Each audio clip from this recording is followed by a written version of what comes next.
A trapper survives a grizzly bear attack and is carried into Dodge City, certain that his former partner left him to die. As Tug Marsh recovers, his grievance against Billy Adams puts Marshal Matt Dillon between two men whose old partnership has turned dangerous. From April 5th, 1959, this is Gunsmoke, episode 365, Trapper's Revenge. William Conrad stars as Dillon, with Parley Baer as Chester, Georgia Ellis as Kitty, and Howard McNear as Doc Adams. John Dunkel wrote the script. And now, the original broadcast.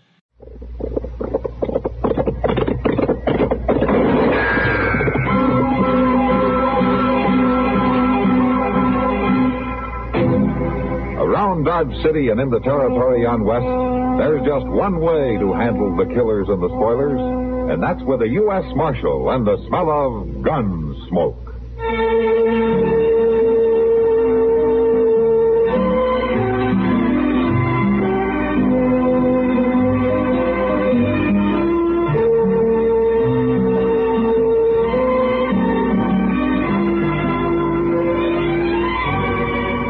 Gunsmoke, starring William Conrad, the story of the violence that moved west with young America, and the story of a man who moved with it.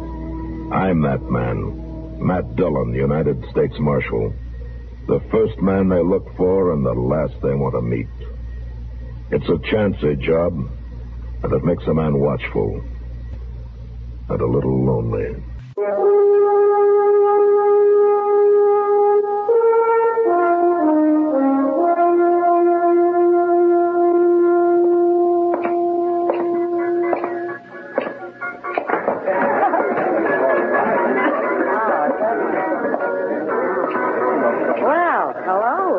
Evening, Kitty. Where you been? You usually poke your face in here more often than this to scare my customers. Oh, you complaining? No. It usually coaxes him into buying another drink. Well, speaking of drinks, Kitty, Sam? Yeah? One for the marshal. Sure, Kitty. Nothing the matter, Matt? Oh, no, nothing the matter, Kitty. It's just one of those nights, you know. No trouble? No trouble. No, nothing. Oh, one of those nights. Yeah. Here you are, Marshal. Oh, thanks, Sam. You know, sometimes, Kitty, I think if I have to play one more game of checkers with Doc. Oh, so that's where you've been. Sometimes you find yourself listening to the silence. Maybe you shouldn't have complained. No, why? Here comes something. Chester with Tom Kyles, and he's probably looking for you. Home, Miss Kitty. Mr. Dillon, Tom Kyles here just in the office. I didn't know if I ought to bother you about it or not. Well, I see you made a decision, Chester. Never mind. Yes, sir.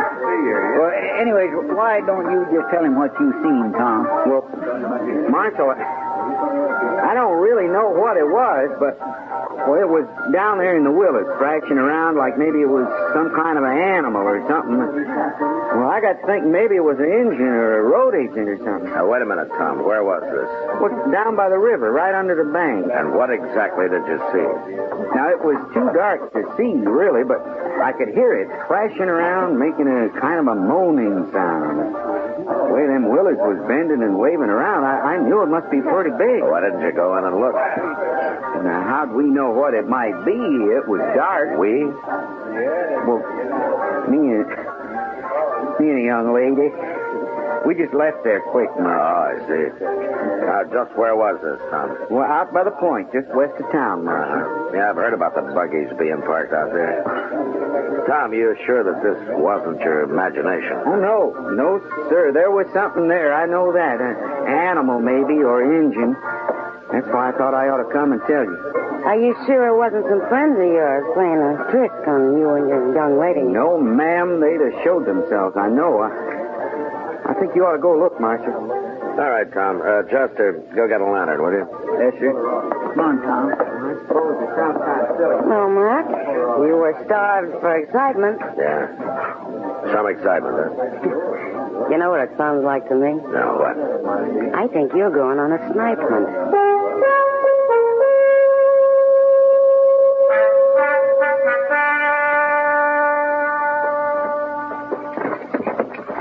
over this way, Marshal. Come on, Doc. It's a fine thing to get a man out of bed for. And he said there was a moaning sound. You might be needed. Yeah, probably some blame drunken cowboy. You had nothing better to do. Yeah, what about sleeping? It's near midnight. You're always complaining about not being able to sleep anyway, Doc.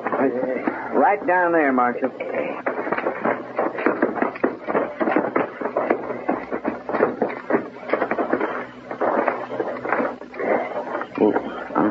I don't see anything now, but it was right down here. All right. Chester, bring a ladder now. Yes, sir.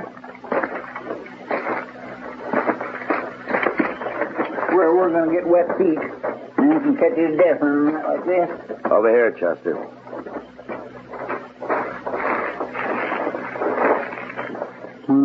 Gracious. You find something, Matt? Yeah, something for you, Doc. Come over here. I'm going, Mr. Dillon. You recognize him? Yeah. Old Tug Marsh. That trapper who went through here with his partner last fall. Does it hold that lantern a little bit higher there, Chester? Sure enough. Yeah, that's better. Any pair I never would have recognized him. What could have done that to him, Mr. Dillon? Some big animal of some kind, a bear maybe, or a wolf. This close to town? That's possible. Oh, Doc, what about him? Well, he's alive. That's about all I can say. There's one thing, though, Matt. These wounds are crusted. Oh, what do you mean? I mean he didn't get them tonight. Or even today. This happened 3-4 days ago. Maybe more. But then I don't see how... He's come a long way since then. Look at his knees there. And his hands. You see that? He's crawled for miles. With wounds like that? Half naked and half dead? He was half dead when he started, Matt. He's a lot more than that now. He's hanging on by a thread. We better get him to my office.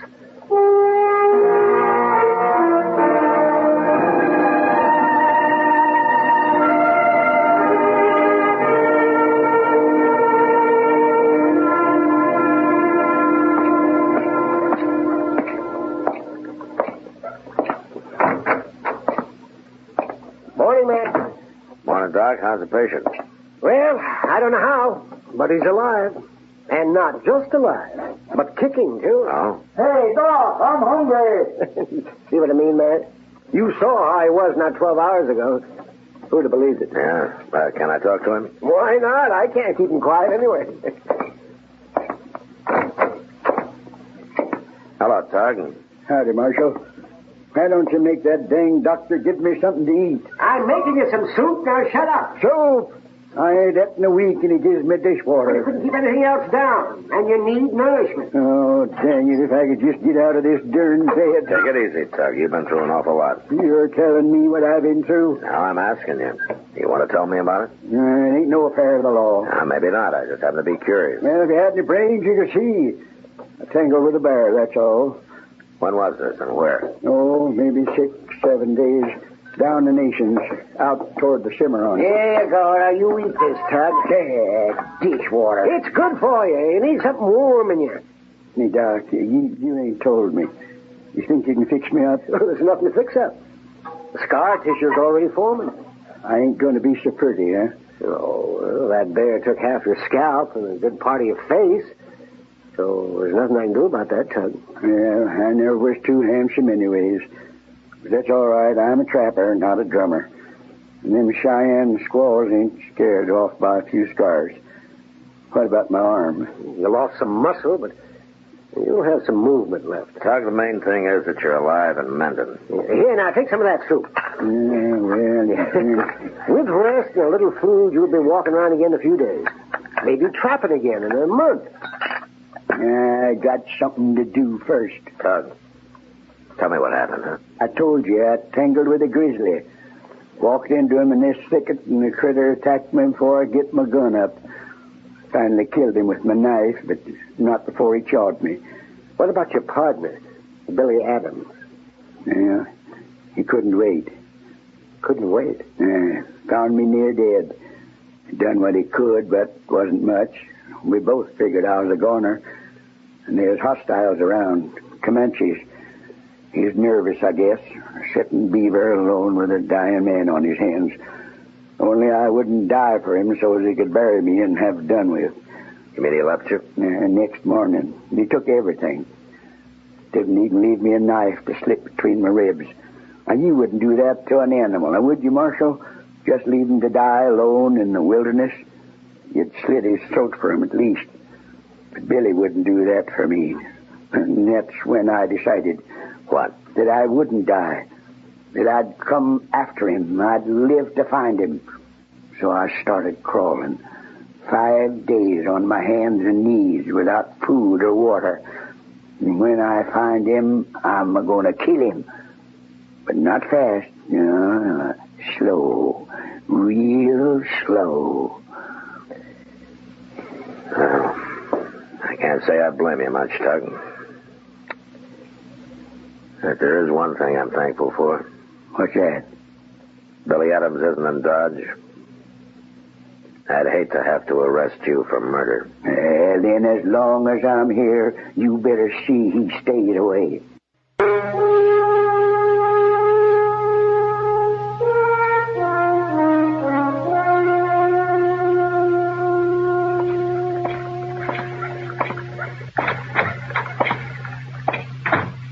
Well, Matt, you're late. The food's getting cold. Oh, sorry, Kitty. No, Doc. Yeah, Matt. Sit down. Yeah. The hash is actually edible today. That's good. How's your patient these days, Doc? You mean a star boarder, don't you? Yeah, well, I guess he's been around here long enough to be called that. Oh, 3 weeks. He isn't even about to leave. Is he still complaining of his aches and pains, Doc? No, it doesn't even bother now. He's just enjoying himself. At Doc's expense.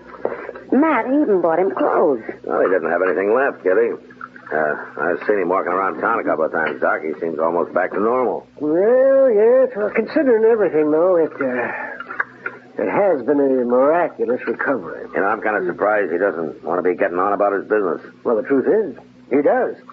He's staying here on my orders. Oh, medical reasons, or are you trying to slow him down? Well, if I can help to keep him out of trouble, why not? You've kind of taken a liking to the old coot yourself. Haven't you, man? Yeah, I'm afraid I have, Doc. What kind of trouble are you talking about, Doc? The kind a man gets into when he's bitter about something. You mean Billy Adams? Yeah.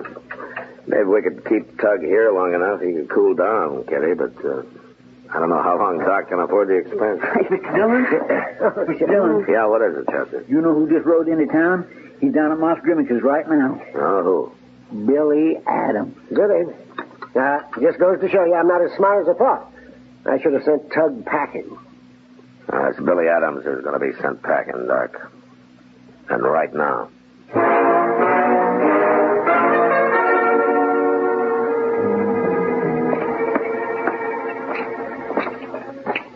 Hey, Moss. Oh. Hello, Marshal. He's out back, shoeing his horse. You didn't tell him anything about Tug being here or alive, huh? Wasn't my business to, Marshal. Good.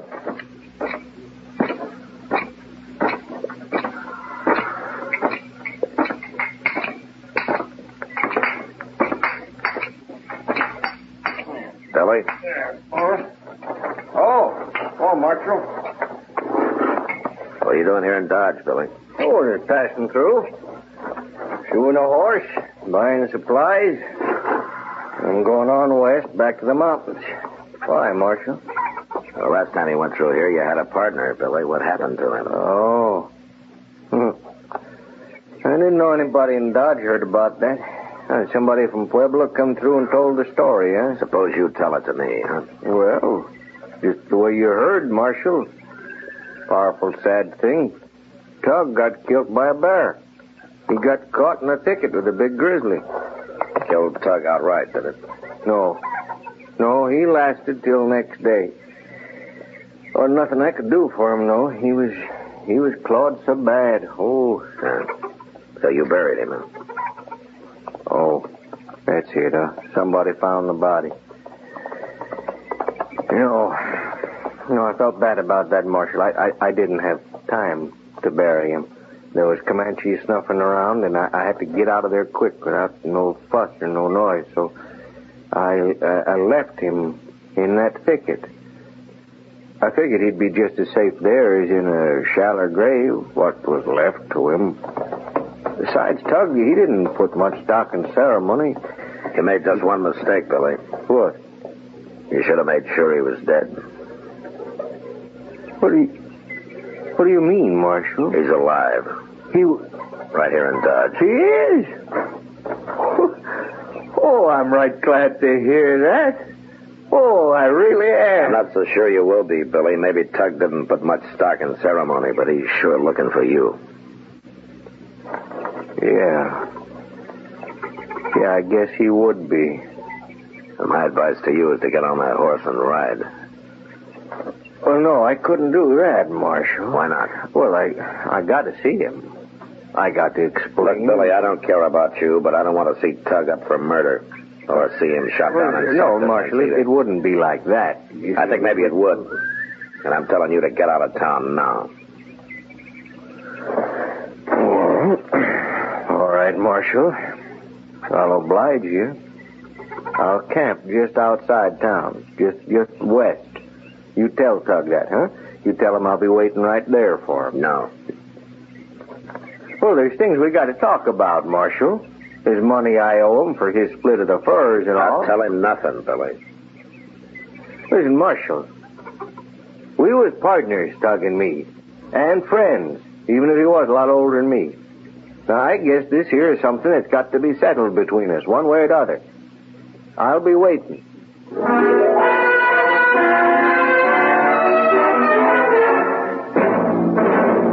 Dillon! Yeah, Chester. Did you see Billy? Did you tell him? Yeah, I told him. Well, the whole town's all excited, Mr. Dillon, holding their breath to see what's going to happen. Chester, you didn't tell him. I didn't have to tell nobody. Plenty of folks seen him riding right down Front Street. And I suppose Tug knows. I don't know. He's up there, Doc. Is that where you're going? Yeah. You reckon there'll be a shooting, Mr. Dillon? Not if I can help it, Chester.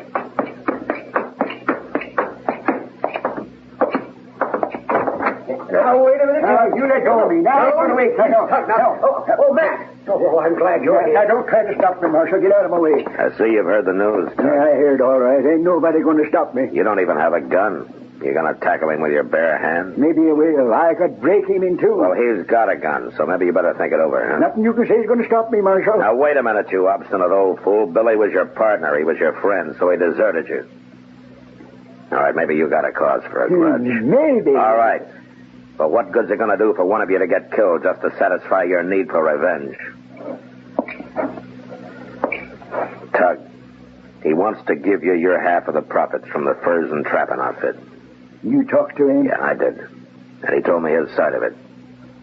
He thought you were already dead. That's a lie. Maybe it is. But he seemed mighty surprised that you were alive. Sure. And he was glad, too. Glad? I bet. It's true.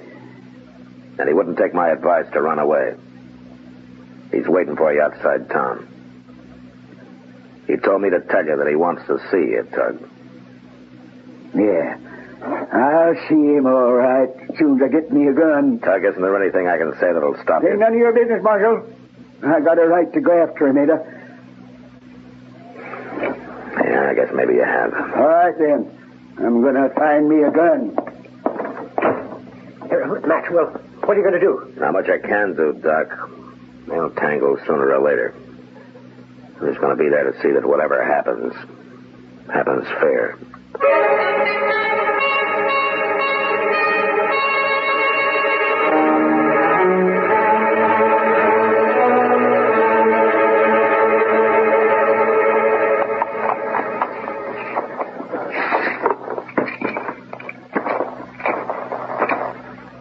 Well, Marsh, what you doing out here? I came to warn you, Billy. Tug's on his way. Yeah. Well, sit down, have some coffee. Are you cooking? Well, I might as well. I take it you're going to stay for the show. What are you planning on doing, Billy? Well, you'll see, Marshal. I don't think it's none of your business. Look, Billy, there's still time. Why don't you get on that horse and go? It's going to save an awful lot of trouble for everybody. You don't know Tug real good, do you, Marshal? He'd only get madder if I run.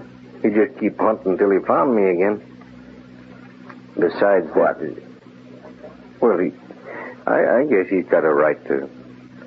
He's got a right to hold a hate for me. I done a wrong thing. Leave him like that. Billy. You really didn't think he was dead, did you?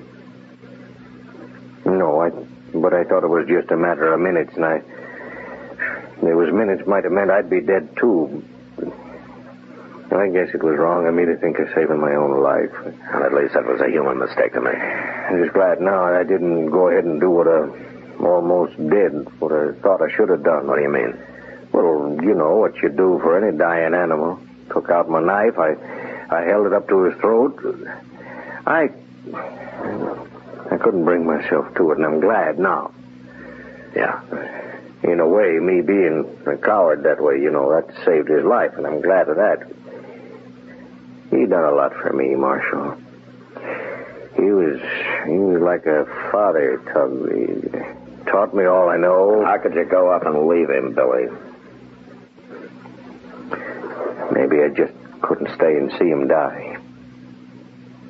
I don't know it. Well, he's out there. What? Where? You sure? Oh.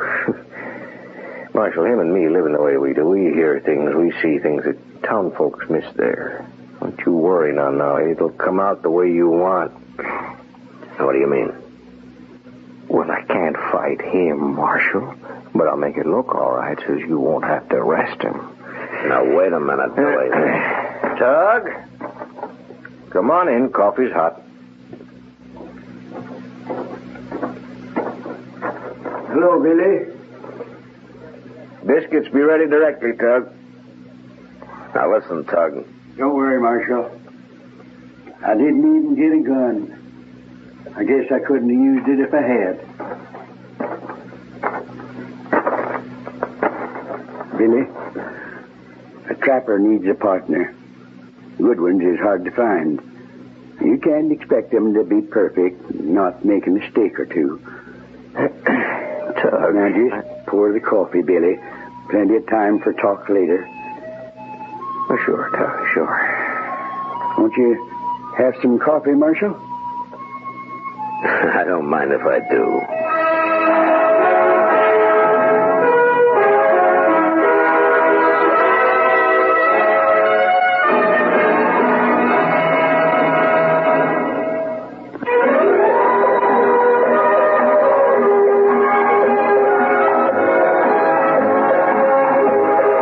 Gunsmoke.